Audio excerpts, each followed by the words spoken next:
So we're hearing interesting news coming out of North Korea that Kim Jong Il has upgraded his daughter's status from beloved to most respected, which is an interesting kind of reflection that she's being positioned potentially to be the future leader of North Korea. So, Erin, international affairs is definitely your domain. What's your take on this potential change in North Korea? What does it mean? Fill us in on all of the stories in what could be the world's first female dictator. Yeah, and so obviously, I think it was the South Korea spy agency, let's just call them that, who were the ones who came out and said that we believe that we have this intelligence now that the heir to North Korea will be Kim Jong Un. And I think what was interesting when I first read about it is there was often speculation that Kim Jong Un had a older son. And so either the older son doesn't exist or the older son has been looked over in favor of the younger Kim Jong Un. So that's quite interesting. The next thing that I found quite interesting, I mean, some of the analysis or just like some of the headlines on this news is like, could the Gucci wearing teen be North Korea's next leader? Kim Jong Un is training the next a dictator, his own daughter. And Kim Jong Un's teen heiress may face deadly succession fight from ruthless aunt. Because the other thing was that a lot of people thought that Kim Jong Un's sister was going to be the successor, which kind of doesn't make sense generationally. The thing that came across my desk initially was all of the Instagram feed, which was the world's first female dictator. And is it possible that Kim Jong Un is a girl dad? And it's all of these moments between the two, which obviously are very strategically released or strategically obtained. And it's them, sitting together applauding. This girl is the same age as my daughter.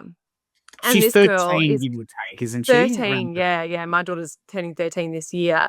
But she's incredibly proper, incredibly polite, incredibly, you know how they sort of applaud in a very well-mannered way, very sort of North Korean style, North Korean elite. Kim Jong Un went to school in Switzerland. And so I kind of get the vibes from her that maybe she went through the same sort of process, like Swiss finishing school kind of thing. But now she's 13. She's back to learn how to be, the most respected leader. And I also didn't really understand this much until I started reading about it over the weekend. But the most respected leader is what they usually end up referring to the leader of North Korea as. So it's a very clear indicator that she is the heir. So interesting times for women in leadership, given that we've spoken quite a lot about women in leadership.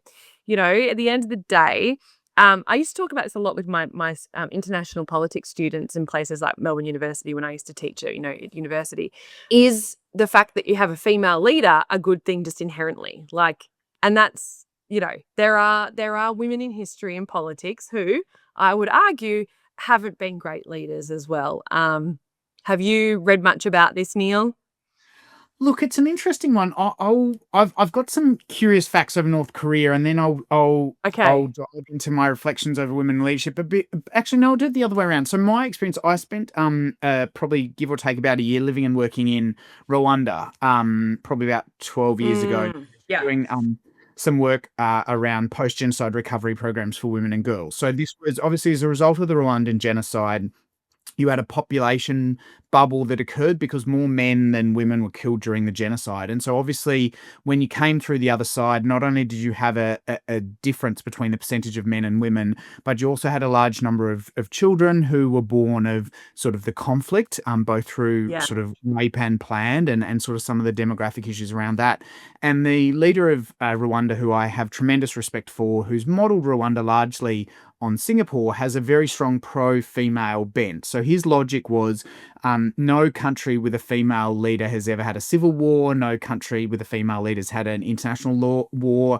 And I'm not 100% sure he was accurate with some of those calls, particularly having a look at some of the countries across Asia. But it's an interesting reflection over, does that change your demographic? And I think in a previous episode, we've touched on some of the conflicts in the Middle East. I definitely think having more women in the room in some of those conflicts would probably lead to a better outcome. But is it inherently better? I think we're going to have to wait and see with North Korea.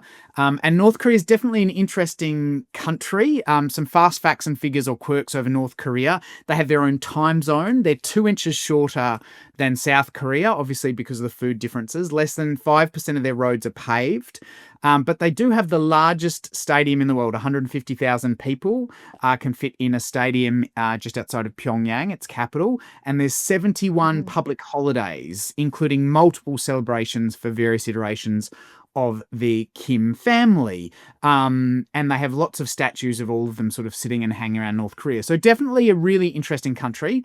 I'd love to visit one day because apparently things like public dancing and circuses and wearing your Sunday best and non-stop music are all fairly standard in North Korea, along with no internet. So they have their own internal internet that apparently has 28 websites. That is all of the websites you can access in North Korea. But what will this mean globally? You know, if there is a leadership change in North Korea, if anything, what's your take on sort of North Korea today and what it might mean if there's a leadership transition in the I think it's future? business as usual, right? Like, the daughter of Kim Jong Un, similar to him, you're being primed from a very young age to be leader. I don't see this as a signaling a change or modernization or an opening up or anything like that. I think it's going to be very, very much more of the same. And so you're just going to have a female who happens to be in that role. It was interesting, that point you made about how no country has had a female leader and had an international war, but whether or not that's actually right, I'm not actually sure. I don't know the facts on We'll have that. to look into that. However, we'll have to have a look. Maybe you could have a Google of that while I'm talking. But, I think that it's not just about international war. Conflicts within borders and civil war is just as significant and important as an international war. And you can look to various places around the world where you've had characteristics of dictators, and so who are women, and I wouldn't say that it's necessarily improved the situation of women in those countries, whether it's around female infanticide, whether it's around education, whether it's around women's representation in politics or anything like that. I can't see any, when I think through some of those places, any real tangible, differences going, now because they've had a female leader at some point. And one of the things about female leadership in history is that in a lot of countries, a lot of those female leaders have come from dynastic families as well, like Indira Gandhi. So it's not necessarily that they're there because they've risen up from the bottom to represent in a democracy, and it's actually, you sort of it's not like you're not actually, the notion of being an heir is not perhaps the same as we see in North Korea, of course, but it's complex. This is a really complicated thing in history when it comes to women in leadership. And so I was doing some Googling while we were at it, and there's actually 3 examples, or the top 3 examples, particularly in modern times, where there have been female leaders and a war has occurred. So one of them was obviously Margaret Thatcher during the 1982 Falklands War and sort of the consequence over that. Argentina? Yep. Although, arguably speaking, depending on which side of the fence you're on, I'm not necessarily sure Margaret Thatcher was the belligerent in kicking off that war, but different perspectives and different views in that space. We call it the Malvinas in Argentina. I have cousins just outside of Buenos Aires, and it's on every map at every airport. And I've actually flown into the Malvinas International Airport, which is down in Ushuaia, so the southern end of Argentina. Yeah. So we've had Margaret Thatcher in the UK, 1982. We've also had Golda Meir, who was the Labour Israeli head of government in 1973 when they had the Yom Kippur War. So we had Margaret Thatcher, obviously conservative side of politics, Golda Meir, who was the Prime Minister of Israel in 1973, obviously from the Labour side of politics. And you mentioned earlier as well, Indira Gandhi in 1971 war against Pakistan, which resulted in the creation of Bangladesh.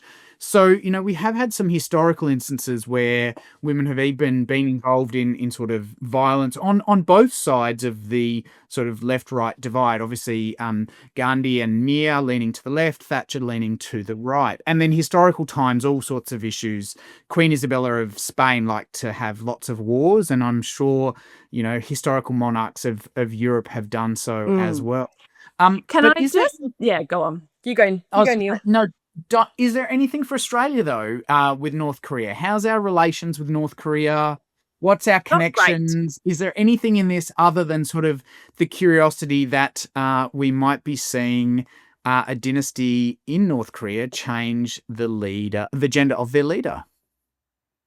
Yeah, it's a really good question. I mean, I know, I think Australia has a very complicated relationship with North Korea, entirely based on obviously our relationship with China and Russia. Is North Korea a diplomatic friend of Australia? Probably not. Will that change? I don't think so. What I would say, because we've been really critical of women in leadership in the last few minutes, is that having women leaders, regardless, does change perceptions of women as leaders. So there's research by many people might remember the Nobel Prize winning economist Esther Duflo, who has done decades of research on poverty and leadership and stuff in India with her husband Banerjee. Anyway, they did some research that many years ago I referenced quite a bit on women in leadership in India. So even though India does have a complicated history here, they have reservation in their local panchayats, which are like the local, like our equivalent of local government, so village government. Mm. And so they have reservation in Bihar and, they did the research in Bihar and Rajasthan. Mm-hmm. And what it showed was that when you have women leaders, they are perceived initially as providing fewer goods and services as the local village government should provide than male leaders, even when objectively they provide more. However, that effect changes over time. So their conclusion was that exposure to female leadership changes perceptions of female leadership. So you have to have women there in order for people to sort of go on that journey to trusting women leaders. Now, it's kind of sucks that people just don't inherently perceive women as good leaders in the first place, but it does change over time. So there's hope there, which is a really positive thing. Now, what that means for North Korea and this leader, I think, is a very different scenario. But I think that I see this as very much business as usual for this family. How many generations now have they been in power in North Korea? Third generation, if I remember Yeah, correctly, yeah, and the daughter will be the fourth generation, yeah, obviously after the yeah, armistice in the yeah. Korean War. So. Yeah. So, but look, I'm like you. I'm a really curious person, and does genuinely make me nervous going there because of things like I can't remember the American guy's name. Remember, he was sent home to his family basically in a body bag. I think he actually died in the US for stealing a flag. So it was like stealing some propaganda. I can't remember his name. But it was very high profile news, and things like that do make me nervous. But like you mentioned with the stadium, they have a thing. They have some games. Again, I can't remember the name of it. Is this the annual dancing performance games? Yes. Now I won't be able to pronounce it, but it's Ari-Rang Mass Games Mass is games. Mass the games. That's mass what they call it. games, Yeah. yeah. So mass games is like what we who cannot speak Korean languages call it. And I was blown away by it. So they must have been able to, they had, obviously it was like a bit of, propaganda that was coming out of North Korea, but just the sheer discipline and the performances were just absolutely amazing. And I do know people who have gone there, and I know a lot of people who've gone to the DMZ, the demilitarized zone from the South Korean side. My grandfather fought in the Korean War, so I do have a really deep curiosity about it. And if I had the opportunity to go and I knew it was safe, I probably would. Like, I'm really, I'd love to see what you're talking about. And, I know it's very choreographed and, you can only speak to certain people and you stay in certain places. But I'd still rather see it than not, like I have. Yeah. Oh, we're both big travelers, so I know I that, know, I know. I'm in the same boat, so I would love to visit North Korea even as it is, and just see and experience what happens. But obviously, the difficulty you've got is if you're caught in sort of a broader issue, a la, I think it was Otto Warmbier was the American who was Right. caught Yeah. in a Yeah. broader diplomatic play, effectively. And so it might not necessarily be anything you've done. It's just kind of the dynamics around it, which make it quite interesting. And also like the broader geopolitical piece. I sort of touched on Russia and China before, but North Korea sent sent military personnel to Ukraine, right? And Yeah. we have been on the side of Ukraine as a country, and as an Australian, that puts you in a really difficult position. In one of our previous episodes, we obviously had Kylie Moore Gilbert, who had spent time in an Iranian prison. You become collateral damage in these broader geopolitical plays. And that's the bit that does worry me. And to be honest, really, until I met Kylie, probably didn't even think about that kind of stuff. And since I've met Kylie, I'm like, whoa, I do think a lot more about it. I really do. Yeah. So I think to round out this, as we ask the big pub test question, both of us want to visit North Korea. Not sure we'll be able to anytime soon. But it's really opened an interesting discussion over women and leadership. And sort of has been a thread through most of today's episode as we touch on what's happening in Farah. Obviously, your promotion as well nationally, so representing and being involved for the group that's trying to advocate for more women within the Liberal Party. And now with North Korea, potentially looking at the next most respected leader being a 13-year-old girl, Kim Jong Il's And do you daughter. know what, Neil, can I just add to this, is that I think that those images, it's only just popped into my head, what's really powerful about those images that have come out about Kim Un-rae is that it's totally reframed Kim Jong Un as the girl dad, which I did say before about the girl dad, but actually that's very deliberate. That's to make him more, he's a loving father, Normal, and he's a soft, gentleman, personable. right? And so that's very, very deliberate as well. And that was probably part of the calculation of, if it's a younger son, that sort of positions the future of North Korea as still the military strongman, whereas this really softens the image of Kim Jong Un plus the future of North Korea, even though I think it will be more of the same. But it does that. Those little things matter, right? That's all calculated. You've been in politics. These images don't go out unintentionally.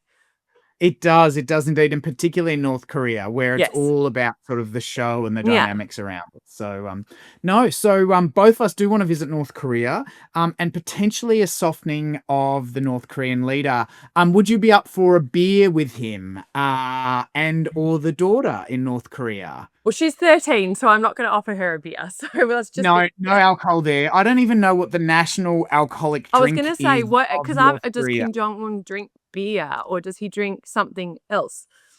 So beer is quite popular, but the other one they have is a drink which I'm not sure how to pronounce. It's called the Pyongyang soju, which is made from rice and corn, and that's considered the primary that makes spirit. total sense. Like a North South Korea. Korean soju kind of. I had Korean barbecue last night for dinner, just as a side note. Yeah. I kind of want to be like, no, you can't. I don't want to have a beer with this person. They are, they're a dictator. Da da da da da. It's all about the curiosity and sitting down and having a chat and understanding how someone else sees, or attempting at least to understand how they see the world. I guarantee that Kim Jong Un does not see himself how we see him.